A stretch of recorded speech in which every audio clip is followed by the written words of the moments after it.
Court does call the case, people of the state of Michigan versus Chalice McLaughlin. We're ready in that. Juan Brown, Deputy Chief Public Defender, appearing with and on behalf of Mr. McLaughlin. Mr. McLaughlin, state your name for the record. Thank you.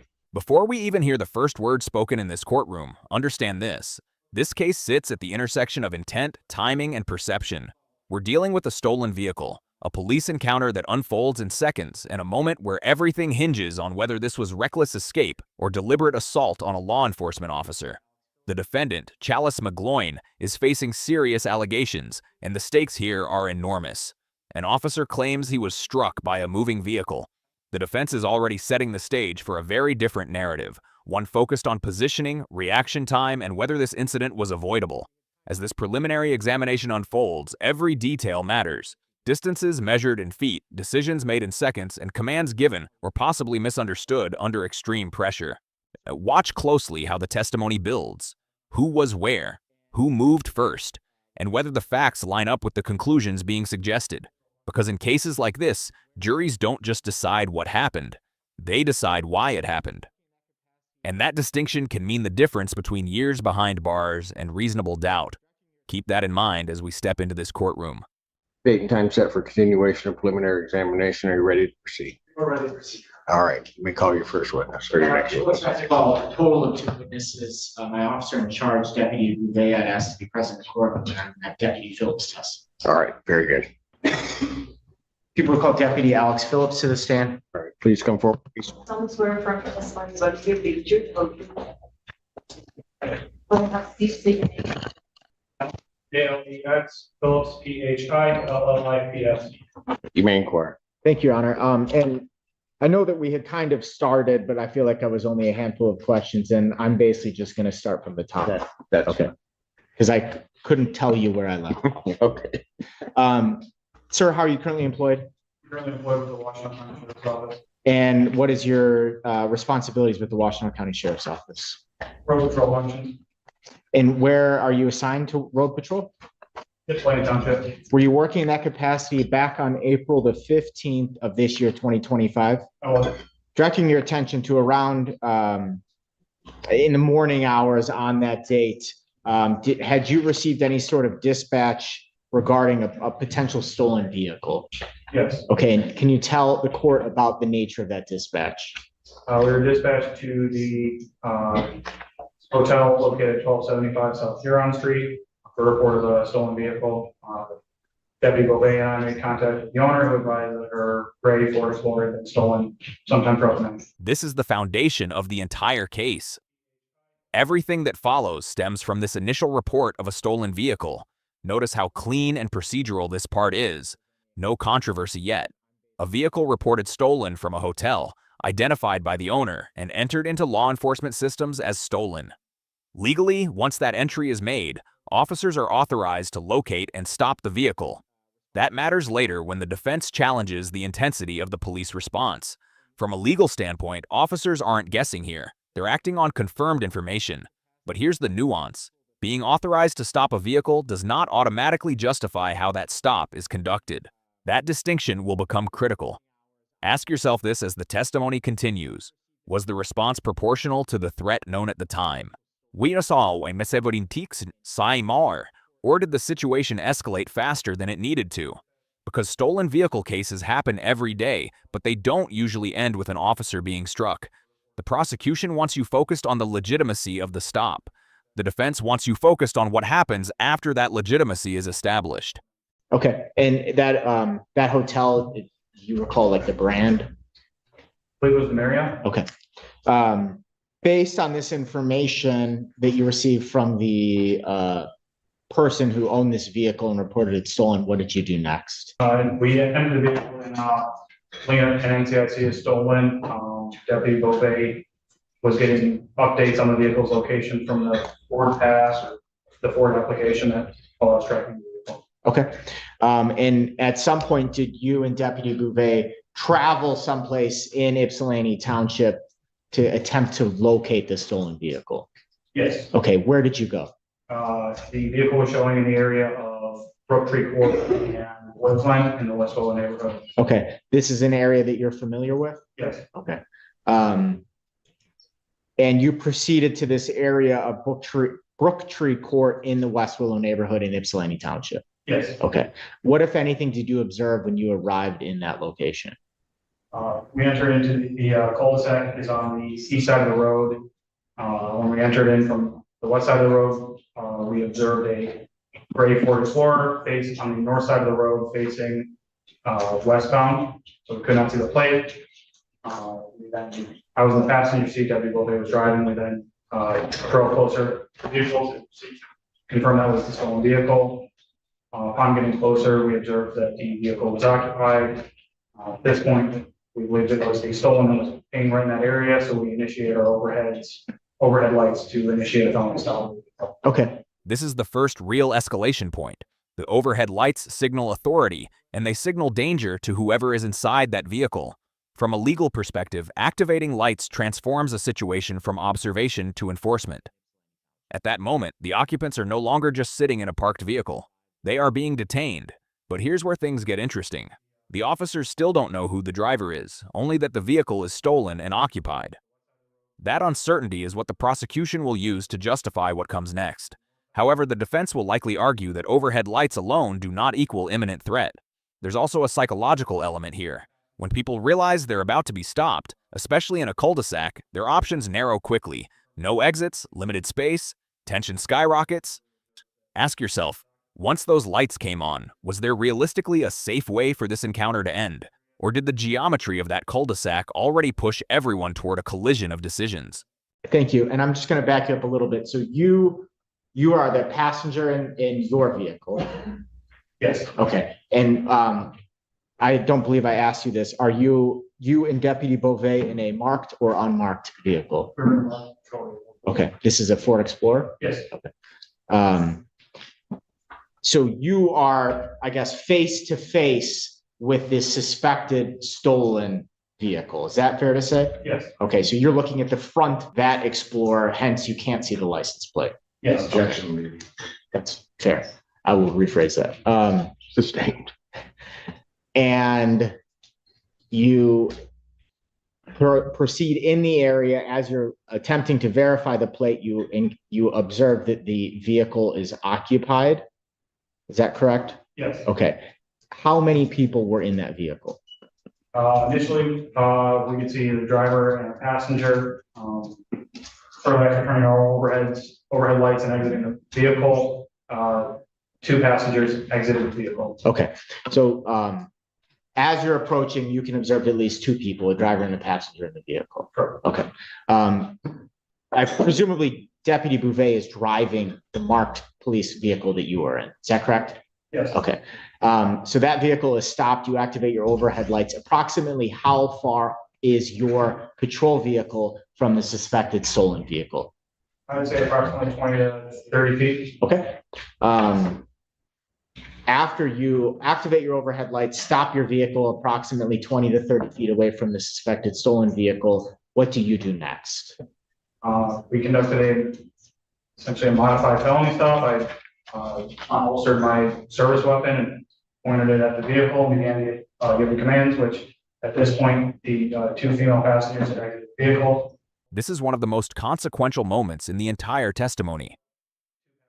Drawing a firearm changes the legal and emotional temperature instantly. Officers are trained that this step is reserved for situations involving perceived imminent danger. The prosecution will frame this as textbook felony stop procedure for a stolen vehicle with unknown occupants. But the defense is quietly taking notes. Why? Because the moment a gun is drawn, every subsequent action by the suspect can be reinterpreted as a panic response rather than criminal intent. There's also a critical factual issue here. Two female passengers exit the vehicle almost immediately. That reduces the unknown variables. So the question becomes, did the risk level decrease at that moment? And if so, should the officer's tactics have adjusted accordingly? Jurors often struggle with this balance. Officer safety versus escalation. Was this a necessary show of force, or the spark that turned a tense stop into a chaotic confrontation? So I started giving them commands to face away from me with their hands up. Okay. And let me just back you up a little bit. When you took the initial report for the stolen Ford Explorer, was there a color given of this vehicle? Correct. Okay, and the vehicle that you had observed was consistent with that color? Was it also consistent with approximate year of the vehicle as well? Yes. What year was the vehicle that was reported stolen? I do not recall, but I can check my. Would that refresh your recollection? That's fine. Do you have your report with you? Yes. Okay. If you could just not read directly from it, refresh your memory, and then let me know when it's refreshed. It's refreshed. It is Thank you. And what year was the vehicle? 2024 report. Okay. So you have your weapon drawn. You're giving verbal commands to occupants of that vehicle. Are you physically now walking towards that vehicle? At this point, I am walking towards and out from the patrol car. Okay. The Ford Explorer, the suspected stolen Ford Explorer, is it parked on the side of the road? It is. Okay. And you said it's on the north side of the road? Yes. Okay. So as you exit your vehicle the patrol vehicle that you and Deputy Bouvet are occupying stop, are you up against the curb? Or are you more in the middle of the road? We're more in the middle of the roadway. Okay. So when you exit from the passenger side of the vehicle, is the Ford Explorer that you're interested in to your right or to your left? To your left. Okay. So is it fair to say that you kind of then have to walk in front of your patrol vehicle to walk in the direction of the stolen Ford Explorer? Yes. Suspected stolen? Yes. Okay. And is that what you were doing as you're giving commands to the occupants of the vehicle? Yes. Okay. Could you see at this time who the driver of that vehicle was? Not that exact time. Not at that extent. Okay. At some point, are you able to determine visually who the driver of that vehicle is? Yes. Okay.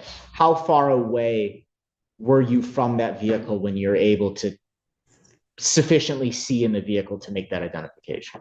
10 to 15 feet. Okay. Distance matters more than people realize. 10 to 15 feet is not far, especially when a vehicle is involved. From a legal standpoint, that proximity can support the officer's claim of imminent danger, but it also opens the door to a defense argument about reaction time. Vehicles accelerate faster than humans can move sideways, and in a cul-de-sac, angles are limited. The defense is subtly laying groundwork here. The closer the officer was, the less time there was for anyone to safely react. This isn't about blaming the officer, it's about physics. Jurors will eventually be asked to decide whether the defendant intentionally targeted the officer or simply tried to escape and miscalculated. And that decision will hinge on how believable it is that someone could process commands, observe an officer, turn a wheel, and accelerate, all in a matter of seconds. Keep watching how the timeline tightens. So having the distance that you previously were? Okay. Is the driver of that vehicle in the courtroom here today? Yes. Can you identify an article of clothing that they're wearing? He's wearing orange. Orange what? Jumpsuit. Thank you. Your Honor, may the record reflect an in-court identification of the defendant? That objection record shall so reflect. Are you giving verbal commands to the driver of the vehicle to do anything at this point? Yes. What are you saying? Standard procedure is to yell to roll down the window, turn the car off. Did the driver, the defendant, appear to follow those commands in any way? No. Okay. As you are making these verbal commands, is your partner, Deputy Bouvet, also saying things to the vehicle, if you recall? I do not know. Okay, fair. You're making these commands. Is your weapon still drawn? It is How close are you able to get to the vehicle? maybe 20 or so feet away. So you said you had, in order to determine the identification, you were about 10 to 15 feet away. Correct. That Okay. was, but I didn't, when I'm still giving trains, hadn't identified the driver. Okay, all right. Sorry. And that's my fault then. When you're 10 to 15 feet away and you can see the driver of the vehicle, are you still giving verbal commands at that point? Yes. Okay. What happens next? At first I noticed the parking lights of the vehicle were off, and then I saw the lights, running lights turn on, and then I observed the wheel turn and the vehicle start accelerating towards me. This is the prosecution's emotional centerpiece. Acceleration toward an officer implies intent, or at least reckless disregard. But legally, intent is not assumed. It must be proven. The defense will argue that acceleration alone does not equal targeting, especially when the officer is positioned between the vehicle and the only exit. This is where courtroom narratives collide. One side sees an officer nearly run down. The other sees a driver trying to flee a dead end under extreme pressure. Ask yourself, if your path out is blocked by a person standing in the roadway, does moving forward automatically mean you're trying to hit them? Or are you gambling that they'll move? That uncomfortable question is exactly what jurors wrestle with in cases like this. Okay. While all this is happening, are you saying anything or doing anything? I believe I was going to stop. Okay. So the running lights turn on. Did that mean anything to you at that moment? Means that the vehicle is no longer in park and it's in drive or in theory reverse. Okay. And now the wheels turn towards you and the vehicle starts driving towards you. Yes. What happened next? At that point, when the vehicle is accelerating towards me, I start tending to move out of the way. I didn't have any cover or concealment to my left, so I was able to take about a step or two to the right. At that point, the vehicle's face on with me, approaching me at what felt like a pretty high rate of speed. At that point, I was able to look through the windshield and identify the driver as Chalice. Tried to step out of the way. I observed him turning the wheel towards me as he was accelerating, and the vehicle made contact with my left knee. Physical contact changes everything. Once impact occurs, this is no longer hypothetical danger. It's a documented injury. Even though the injury is described as minor, the law doesn't require severe harm for serious charges to apply. What matters is whether the act was intentional or reckless. The prosecution will argue that turning the wheel toward the officer shows conscious choice. The defense will counter that movement in a confined space doesn't equal deliberate targeting. This is where jurors often split emotionally. Many feel instinctive sympathy for an officer struck in the line of duty, but sympathy is not evidence. The legal system demands precision. Was this assault, or was it a disastrous outcome of a panicked escape? That distinction will define this case. Hit your left knee? Okay. After the vehicle made contact with your left knee, what happened to you? I spun around and hit the ground. You had identified in your testimony the driver is Chalice, who we've identified as the defendant in court today. Is this an individual that you had ever previously had any sort of contact with? Yes. Okay. Approximately how many times, if you know? At least 4 or 5. I had interaction with him maybe a week or two prior. Okay. So the vehicle is driving towards you. You observe the defendant turn the wheel towards you. It made contact with your left knee. You spin and hit the ground. What's the next thing that you remember seeing? Vehicle sorry away from me. Okay, so it continued in basically in the direction that you had come in your patrol vehicle. Yes. Okay. And what is Deputy Bouvet, if anything, doing at this moment? That moment, I'm not sure. Okay. The vehicle takes off. What do you do next?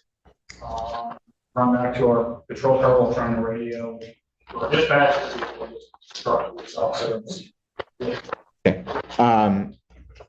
You were hit by the vehicle, but you were still able to, you still had enough mobility to get yourself into your patrol vehicle. Is that fair to say? Yes. Okay. Did you ultimately suffer any sort of injuries from being struck by the vehicle? I had some minor hand swelling, soreness, but No broken bones or anything? Do you get back into the passenger side of your patrol vehicle? I do. Okay. And what does Deputy Bouvet do? She gets the driver's side of the vehicle. Okay. And what happens next? Attempted to flip around, to chase after the vehicle. That point, Deputy Brock was entering the neighborhood, entering onto Woodland and observed the vehicle. Attempted to stop the car. Did you observe that happening, or is this something you're learning over radio? Learning over radio. Okay. And Your Honor, I would not be offering it for the truth of the matter asserted. I'll overrule the objection. Do you and Deputy Bouvet then attempt to engage in a chase with this vehicle? Yes, but we were pretty far along. Okay. At some point, do you encounter the vehicle again? Yes. And when and where did that happen? The vehicle crashed out in the area of Ecorse Road in Van Buren Township. On arrival, Detective Brown was taking Chalice into custody and escorting back to the patrol car. Okay. So about how long in time was that? Did that from the time that you and Deputy Bouvet get in your car and take off to the time that you encounter Deputy Rob with the defendant in custody, how long is that time? Approximately 10 or 15 minutes. Okay. And while that 10 or 15 minutes is occurring, is it fair to say you are hearing things on the radio about this ongoing pursuit? Yes. What was the state of this Ford Explorer when you observed it in Van Buren Township? It was crashed Okay. pretty substantially. And you said that you observed the defendant on the scene there? Yes. Okay. And what was the condition of the defendant at that time? Okay. Was he in handcuffs? Was he sitting on the grass? Was he laying down? He was handcuffed, being walked from near the gray Explorer to Deputy Rollins. Okay. Hey, one moment, Your Honor. Yes. I have no further questions, Judge. Thank you. All right. Cross-examination. Deputy Phillips, do you recall what time it was on April 15th when you encountered the gray Ford vehicle? 9:20. And that's in the morning? Yes. Okay. So you testified that you had been receiving some sort of radio reports on the status of that vehicle? I was being tracked by the Ford mobile application. So were you tracking it or was someone else tracking it and giving you that information? I believe the victim was giving information to Deputy Bouvet. So the person who owned the vehicle was radioing or talking to Deputy Bouvet? Yes, How were they talking? By phone? I believe so. Okay. All right. And could you overhear the conversation? No. No. So you were just getting information from Deputy Bouvet that was communicated to her from the owner? Yes. Okay. And then you were being told, okay, this is where they're seeing the vehicle. Yes. Okay. So at some point you make contact or you see the gray Ford Explorer yourself. Is that right? Yes. Where is that you see it? I was in front of, I believe, 2341 Grove Tree Court. Okay. And you said that's a cul-de-sac. Is that correct? Yes. Now you see the vehicle. Is it moving or is it parked? Okay. Or stationary anyway. And Deputy Bouvet is driving. Deputy Bouvet pulls the vehicle that you're in to within what, 30 feet of the gray Ford Explorer? Yes, sir. Okay, could give or take, not holding you to that. Using the distances here, and you're in the passenger seat of your vehicle. I'm going to step back and you can tell me where the front of that gray Ford Explorer was when your vehicle stopped. Ready? Okay.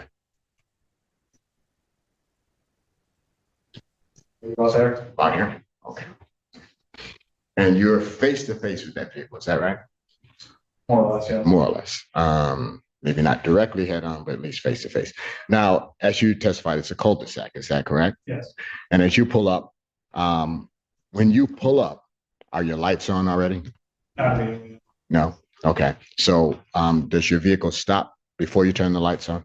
I mean, I don't know if the vehicle was still in motion or we put it in park over. So let me ask you this. When your vehicle comes to a complete stop, that vehicle is also stationary, is that right? Yes. Are people getting out of that vehicle before or after your vehicle comes to a stop? After the game stopped, I believe. After your vehicle comes to a stop, people begin getting out of the vehicle, the Ford Explorer, correct? Okay. Now, the full time that passes from the time your vehicle stops to the time that Ford Explorer hits you to move on, to go away from where you are, it's about 13 seconds. Is that fair? Sounds about right. About 13 seconds. 13 seconds. Let that sink in. That's the entire window from police stop to officer impact. The defense is doing something very intentional here. Compressing time. When events happen this fast, intent becomes harder to prove. 6 seconds from exit to impact? That's barely enough time to process what's happening, let alone form a plan to harm someone. This is smart lawyering. The defense isn't denying the contact, they're reframing it as chaos, not malice. And jurors tend to understand chaos. The faster everything happens, the more room there is for reasonable doubt. The time, from the time you get out of the vehicle and stand in the roadway, to the time the vehicle hits you, that's probably about 6 seconds tops, isn't it? I don't know the exact time. You've had a chance to see the vehicle video of the incident, right? Did you take the time to try to count out the seconds? I do not know. Okay. Would 6 seconds be fair, or does that sound like an exaggeration? That sounds fair. Okay. So from the time you get out to the time that vehicle strikes you to move on, about 6 seconds pass. So when you got out of your vehicle and you're facing, I'm going to be where you are. You're going to be where the Ford Explorer is. You did not go around your vehicle and approach the passenger side of that vehicle, did you? What you did, got out of your vehicle and you moved into the roadway area. Is that right? There's a reason you did that. To get it out on the side. Also, you were concerned that the vehicle might try to leave, right? Possibility. Because as you said, people were getting out of the vehicle, right? Yes. All right. And one of the things when you did when you got out is you raised your hand. Is that right? I believe so. Okay. And that was for a specific reason, right? Do not recall. To stop the vehicle, right? You don't recall that? Okay. So you have a vehicle that you're concerned might flee. You're in the roadway. Now, let's talk about the roadway where you were. This is a cul-de-sac. The space between where your vehicle is and the space where the vehicle, the Ford Explorer, can get past you, how much space is that? I'm not sure. Okay. When you got into that space, was there any space where the vehicle could drive around you and past your vehicle without hitting your vehicle? There may have been. May have been, or there may not have been, right? Correct? Yes. Okay. All right. So the 6 seconds that you get out of your vehicle, you get there, you have your hand up. That vehicle then drives by and it strikes you on its way out, right? Yes. Okay. Does Mr. McLaughlin say anything to you on the way out? Not that I heard. Okay. Does he even roll his window down? Does he make any threats to kill you? Does he say verbally, I'm going to kill you? You testified that the vehicle accelerates towards you. Is that correct? Yes. Again, you are in the roadway between the area where they are and the area to get away from that cul-de-sac. Is that right? Yes. So in accelerating towards you, they are also accelerating towards the roadway to get past you. Is that right? This line crystallizes the defense theory in plain language. The argument is simple but powerful. The vehicle wasn't accelerating at the officer. It was accelerating through the only available exit. That subtle distinction can decide the case. If jurors believe the officer was an obstacle rather than a target, the legal implications shift dramatically. This is where you should ask yourself, if you were on that jury, would you interpret this as intentional harm or a reckless, desperate attempt to flee? And more importantly, does the evidence eliminate reasonable doubt? Because in criminal court, probably isn't enough. Well, let's go back just a little bit. The information you had on the gray Ford Explorer was that it was stolen sometime during the night. Is that right? Yes. Okay. Was the owner able to pinpoint a time when that vehicle was stolen? I believe it was on the surveillance camera. There was a time. Had you viewed the surveillance camera at the point before you had encountered the vehicle yourself? Yes. Okay. When did you review the surveillance camera? At the start of the shift, when we were dispatched out there, probably 8:30 or so. 8:30 a.m.? Okay. And you said you had contact with the vehicle around 9 something? Yes. And I'm not trying to nail you to any times or anything like that. So in the surveillance vehicle, what time was the vehicle taken? I do not recall. Would it have been before your shift started? Yes. Okay. Do you have any idea if it was that same day or the night before? I believe it was in the early morning. So that day. Okay, so it could have been, say, 2, 3 or something around there, right? I would say. It's a possibility that the vehicle would have been taken some hours before your shift, right? Yes, sir. Okay. This is a quiet but important moment in the defense strategy. By establishing that the vehicle may have been stolen hours earlier, possibly in the early morning, the defense is subtly distancing the defendant from the original theft itself. Why does that matter? Because it weakens the emotional weight of the word stolen. If the jury begins to see this less as a fresh theft and more as a vehicle already circulating for hours, the urgency and perceived danger decrease. Legally, possession of a stolen vehicle is still serious, but it's not the same as a violent carjacking minutes earlier. This line of questioning also hints at another key issue: intent. If the defendant didn't steal the vehicle personally, the prosecution's narrative narrows to what happened during the police encounter alone. That matters because jurors are more likely to separate reckless behavior from calculated criminal violence when the backstory is less sinister. The defense is trimming away emotional excess and forcing the case to stand on the raw facts of the encounter itself. All right, thank you. I don't have any further questions for you, Deputy. Appreciate You're it. right. Deputy Phillips, ultimately, did you have to have any sort of medical attention regarding the you being about to Yes, sir, I went to St. Joe's. hospital? Yes, Thank you. No. All right, you may step. Thank you, sir. Deputy Bouvet to the stand. Will you please come forward, be sworn? Swear affirm testimony about to give you the truth, no testimony. So you can say your name, sit down, say your name, and spell it. Go ahead. What's your first name? Stopper. Thank you. And how can you spell Can you that? Spell it, please. Yes, thank you. Last name, Both. K-A-T-H-E-R-I-N-E. You like boy, B-A-U, you like Victor, A-I-S-S-N. Thank you. Ma'am, how are you currently employed? How long have you worked with the sheriff's office? About 6 months. About 6 months. Okay. Were you working in that capacity back on April the 15th of this year, 2025? So you would have been only a few months on the job at that point. Okay.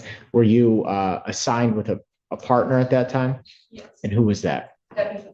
Both of you were in a patrol vehicle together Yes. and you were driving that vehicle? Okay.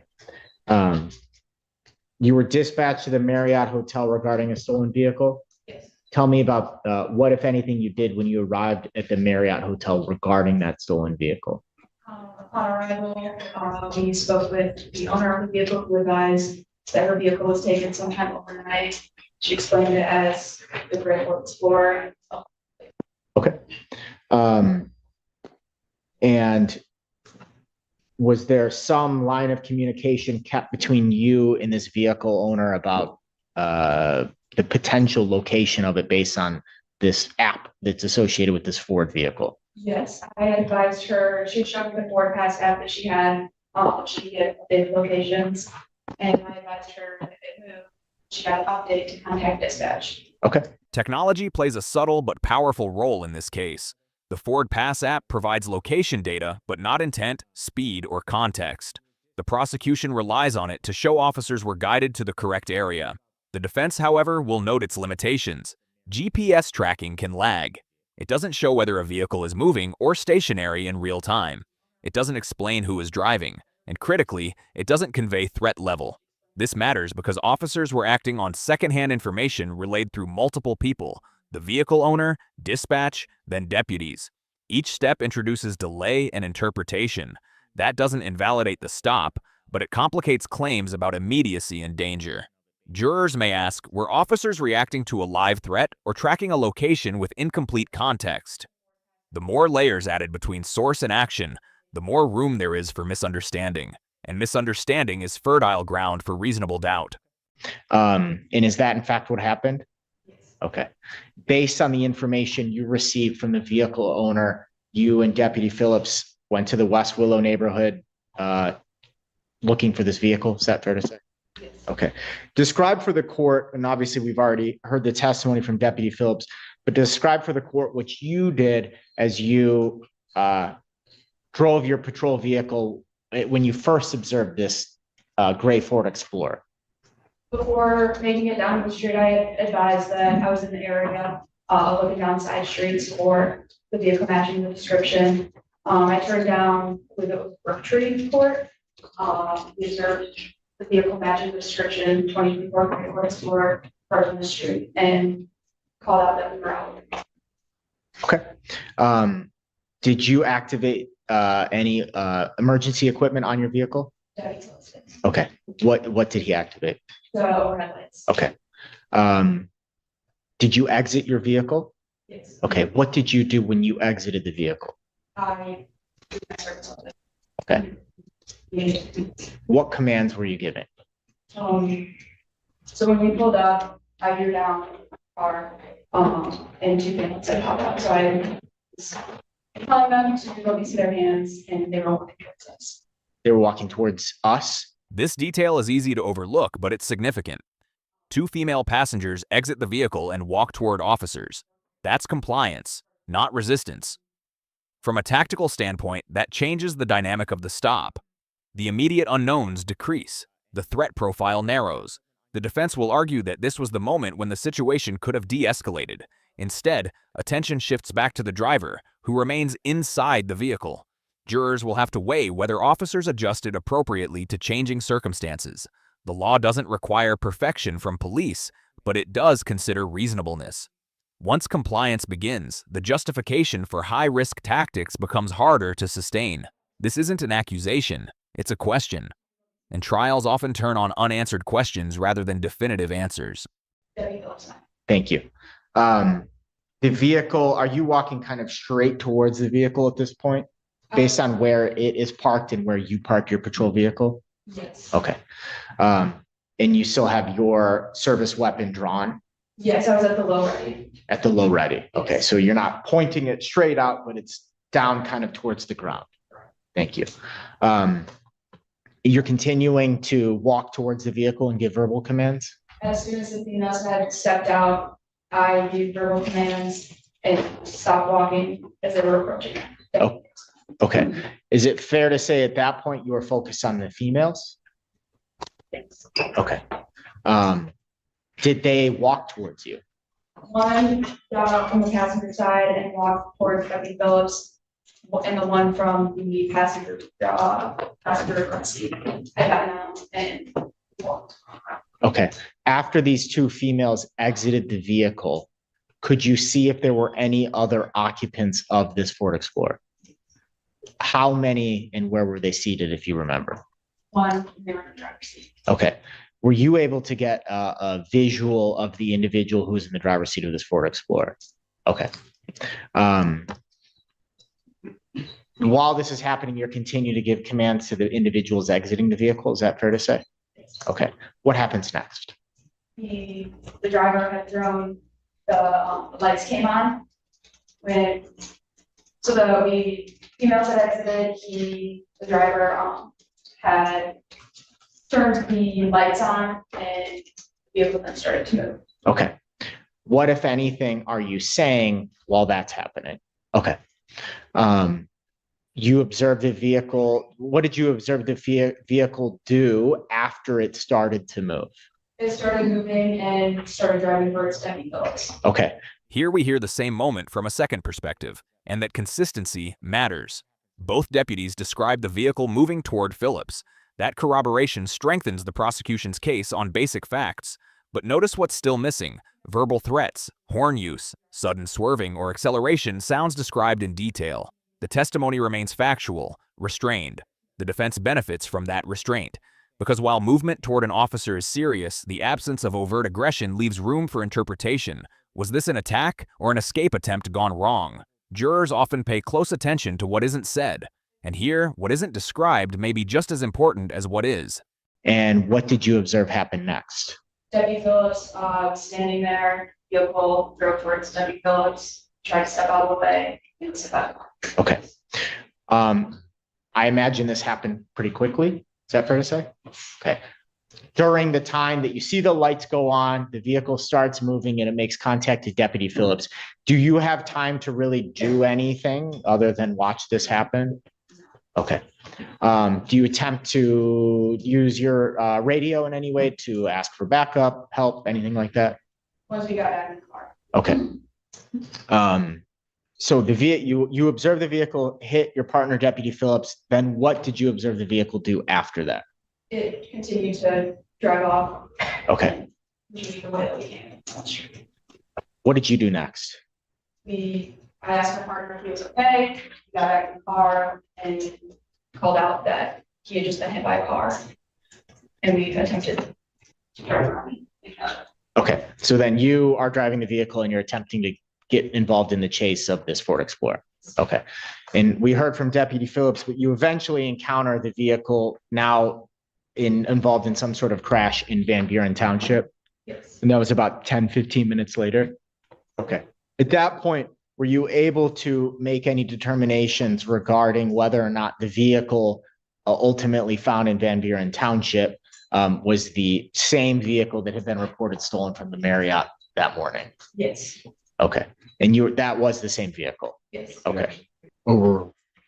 And you yourself, Deputy, did have contact with the owner, Miss Wilhelm, of that Ford Explorer? Okay. To your knowledge, had she given anyone else any permission to use that vehicle? No. Okay. I have no further questions, Judge. Thank you. Cross-examination. Deputy Bouvet, when you were driving your police vehicle, is that right? Yes. Okay. When you pulled up, you were facing the vehicle that had been reported stolen. Is that correct? Okay. And you weren't right up against the curb, were you? Okay. You were more towards the I don't want to say complete middle of the street, but away from the curb with enough space. And this cul-de-sac is this a 2-lane sort of street? Yes, it didn't have any fees, but it. Okay. And when your partner got out, he went to the right of your vehicle. Is that correct? And towards the front. Is that correct? Not directly towards the front, but walk out. That's sort of out. So if this is your vehicle, this path would be motion. Do you recall if your partner had his hand up to stop the vehicle? Once it got close enough to him, but not when he got out. Okay. And do you have a good estimation of the time period from the time he got out of the vehicle, walked into the road, and the vehicle struck him? Was that about 6 seconds? Not sure. Would 6 seconds seem like a crazy amount? Would that seem untrue inherently? This is one of the defense's strongest moments. 6 seconds is not a lot of time, especially under stress. Jurors instinctively understand how quickly seconds disappear when adrenaline hits. The defense isn't arguing facts anymore. They're arguing human limits, reaction time, perception, panic. These are universal experiences. By grounding the case in those realities, the defense invites jurors to imagine themselves in that moment. And once jurors start imagining themselves, certainty erodes. The prosecution must overcome that erosion with clear, convincing proof of intent. Otherwise, reasonable doubt creeps in. All right. So when you spoke with the owner of the vehicle, you said that you told her if it moved in the app to let you know? Yes, if she continued to open the app and was getting updated locations to let dispatch know. So did she show you the app initially? Yes. Was the vehicle stationary at that time? Okay. But you did say if it moved to let you know.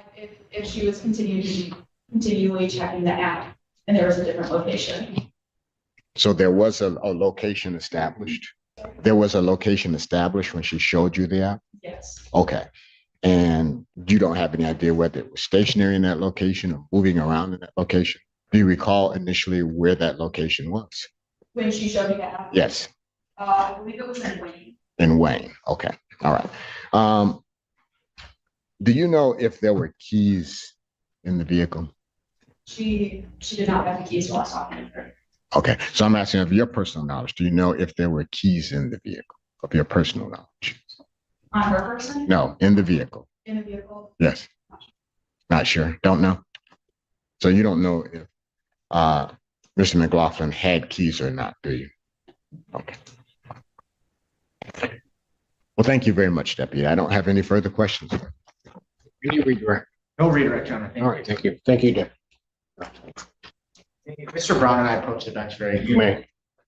Okay, record should reflect we had a bench conference in this case. What I'm going to do is there's a scheduling an emergent issue with the other deputy that needs to testify in this case. We'll see if he frees himself up from what activity he's involved in right now at some point. But what I'm going to do is I'm going to pass this matter and we'll call it up later. And as soon as we related to bench, as soon as I have an update regarding the deputy's availability, I'll communicate with the court staff.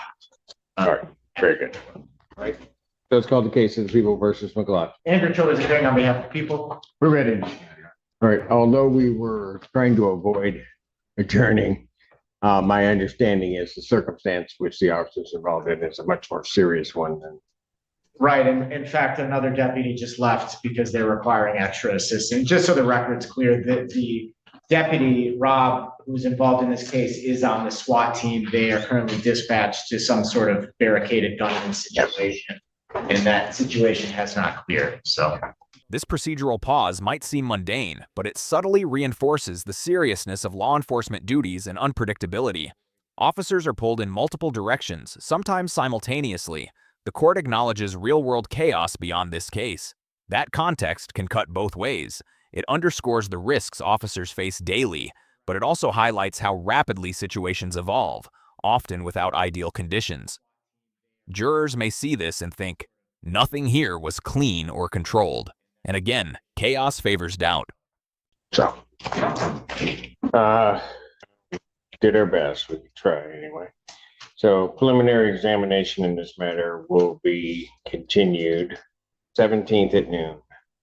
Thank you. All right, thank you. Continuing. As Judge Simpson brings this session to a close, the picture is clear, but the conclusion is not. What we've seen is a case built on seconds, angles, and interpretation. A stolen vehicle, a confined cul-de-sac, an officer positioned in a roadway, a driver attempting to flee, an impact that changed everything. The prosecution argues this was a deliberate act that endangered a law enforcement officer. The defense argues it was a reckless, panicked escape without intent to harm. And that distinction matters, because criminal law doesn't punish outcomes alone. It punishes intent.